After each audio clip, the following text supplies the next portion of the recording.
adalah seorang wanita pada satu malam tu, dia tulis post di FB. Ni kisah benar, minggu lepas. Bukan, minggu sebelum tu. Kadang-kadang Allah izinkan perkara tersebut berlaku kan. Saya baca, saya scroll FB sebelum tidur. Lepas tu saya tengok ada satu post. Post tu dia tulis begini. Orang perempuan lah. Saya tak sebutlah nama dia. Dia tulis, saya tak ingat lah ayat dia yang betul-betul. Tapi lebih kurang macam ni. Dia tulis, hatiku meruntun macam tu lah. Aku tidak mampu menahan air mata. Lebih kurang macam tu lah. Apabila anak kecilku, anak dia perempuan umur 6 tahun bertanya, nanti lepas mak dah mati, mak dah meninggal, siapa yang jaga abang dengan adik? Abang dengan adik. Tapi dalam tulisan tu tulisan pendek. Yang tulis besar-besar tu di FB tu kan. Jadi kita perempuan tertanya-tanya. Kenapa anak dia tanya macam tu? Dia sakit apa dia nak mati? Lepas tu anak dia umur berapa? Macam-macam lah perempuan kan. Akhirnya saya mesej dia. Mesej tu alhamdulillah dia balas. Masa tu dalam pukul 10 malam lebih. Saya mesej dia, dia pun tak perasan lagi saya. Sampai dah habis mesej barulah saya kata, perasan tak saya ni? Lepas tu dia kata, oh ustazah rupanya. Lepas dah bersetuju, saya nak pergi ziarah. Rupanya dia kanser, dah stage 4. Doktor bagi masa tak lebih 6 bulan. Dan sebelum tu kanser payudara, dah buang apa semua. Umur dia tak sampai 30, saya rasa umur dia 27-28 macam tu. Muda lagi. Lepas tu kanser tu dah merebak ke tulang. Bila kanser, dan kanser ni ada type dia kan. Ada yang aktif, ada yang maksudnya ada yang ganas istilahnya, yang sangat cepat. Jadi dia type yang ganas tu, yang cepat merebak, yang tidak boleh nak, walaupun kemo pun dia pergi merebak. Jadi doktor bagi paling panjang, paling lama tempoh 6 bulan. Begitulah. Lepas tu saya tanya duduk dengan siapa, suami mana, ibu tunggal, dah berpisah. Saya pun tanya duduk dengan siapa yang tolong jaga. Dia jaga mak dia yang lumpuh. Dan dia jaga adik dia yang OKU. Itulah. Maksudnya kadang-kadang orang yang diuji susah dengan kesusahan yang bertambah-tambah.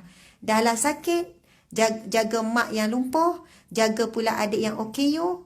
Lepas tu anak masih kecil. Sebab itu akhirnya saya kata boleh tak esok saya nak jumpa, nak pergi ziarah. Kebetulan memang ada kuliah.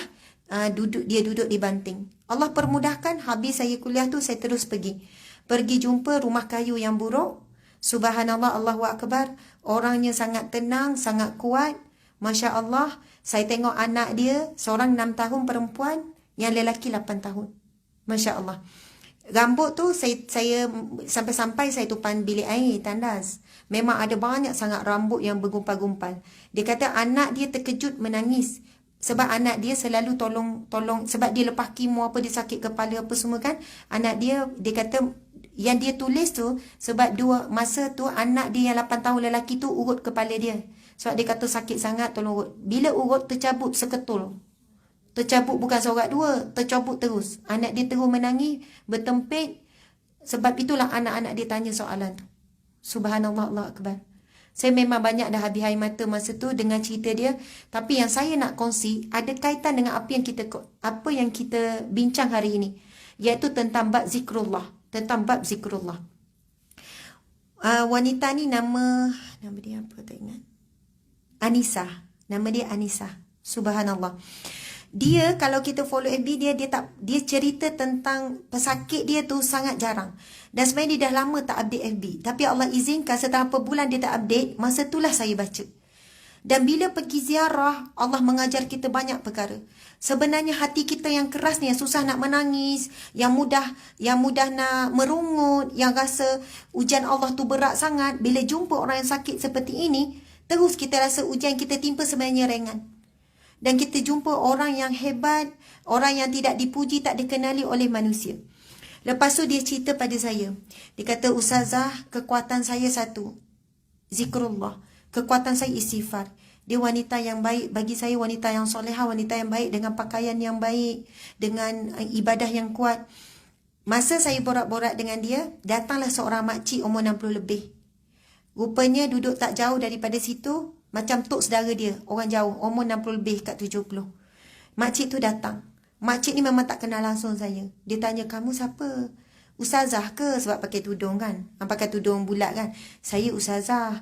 Dia pun kata, makcik suka jumpa ustazah ni. Makcik suka dengar ceramah tapi kod radio. Makcik pernah kod dengar suara saya, makcik ni. Radio Aikim tu dia dengar. Makcik tu pun cakap, ustazah, dia ni orang baik, ustazah. Tapi orang baik ni Allah uji ustazah. Suami ceraikan dia, dia sakit, anak ni. Saya ustazah kalau susah hati, saya cari dia.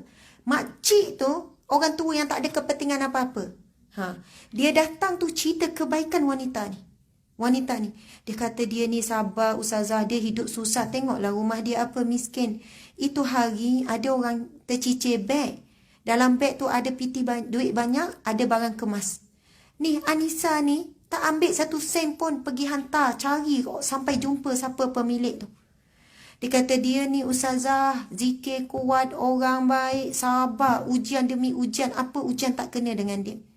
Makan, minum apa, maksudnya dia tak bekerja, dia tak mampu. Kemo, operation, macam-macam.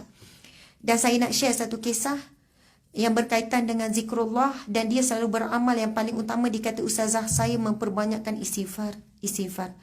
Masa saya operation, buang, maksudnya kanser payudara, saya tak ada siapa-siapa yang boleh jaga saya. Memang saya tengok, mak dia memang tak bergerak. Dia lumpuh. Ayah dah meninggal, mak lumpuh. Suami tak ada. Siapa jaga saya lepas saya operation? Tak ada. Saya sorang-sorang di hospital. Dan adik dia yang OKU tu jaga anak dia 2 orang tu. Mak dia lumpuh kan. Itulah kehidupan dia. Masya Allah, Allahu Akbar. Kemudian dia kata, lepas operation. Sebelum operation kan kita kena puasa dalam 10 jam kan. Lepas operation, bila sedar ustazah, saya rasa teramat-amat sakit. Kedua, sangat dahaga. Sangat dahaga. Lapar dan dahaga. Tapi saya tak ada sesiapa yang boleh bantu untuk suapkan saya makan dan untuk berikan saya air. Masa saya sedar tu ustazah, di hadapan saya, ada suami, ada lelaki yang jaga isteri dia. Ada lelaki yang jaga isteri dia di depan katil saya. Ada air di sebelah meja. Ada air sebelah meja. Maksudnya, saya boleh kalau nak bangun untuk ambil air tu untuk minum. Dan ketika itu, saya sangat dahaga. Baru lepas operation, dan masa tu bius dah mula hilang, mesti akan datang rasa sakit. Dan saya tengok nurse sibuk, masing-masing pun ada orang teman. Kecuali saya, tak ada orang bersama dengan saya. Saya memang tak ada sesiapa boleh jaga.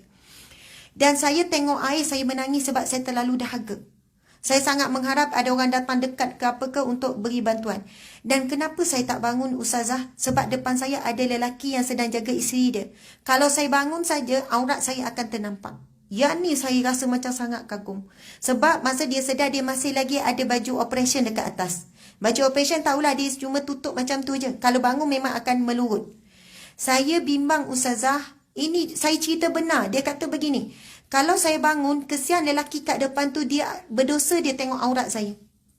Maksud dia fikir lelaki yang kat depan tu. Kedua, kalau saya bangun macam mana aurat saya. Dan ketika itulah ustazah, saya hanya istighfar. Sampai saya menangis. Istighfar, astagfirullah. Saya kenangkan dosa-dosa saya. Istighfar, subhanallah ustazah. Tak berapa lama setelah itu, saya hilang dahaga. Dan saya tak rasa pun lagi bahawasanya saya sangat memerlukan air tu. Saya istighfar. Rupanya istighfar boleh hilangkan dahaga ustazah. Masya Allah. Masa dia cerita tu, ketak-ketak dia menangis. Ustazah. Dan istighfar yang sama juga boleh hilangkan sakit saya yang bius tu hilang. Sakit saya yang kuat tu. Saya tak minta ubat tahan sakit ke. Saya tak pergi. Saya kalau lepas operation hari itulah pengalaman saya operation masa bersalin tu. Bila hilang bius tu, datang rasa sakit tu memang panggil nurse lah. Lepas tu dia sambung air, tekan morfin tu kan. Tekan morfin tu barulah rasa macam boleh nak normal, boleh nak bercakap. Kalau tak tekan morfin tu rasa macam nak menggelupur. Bila hilang bius tu kan, datang rasa sakit yang teruk tu kan. Dia kata, ustazah, saya istighfar. Saya hilang dahaga, saya hilang rasa sakit. Sampai rasa sakit tu hilang.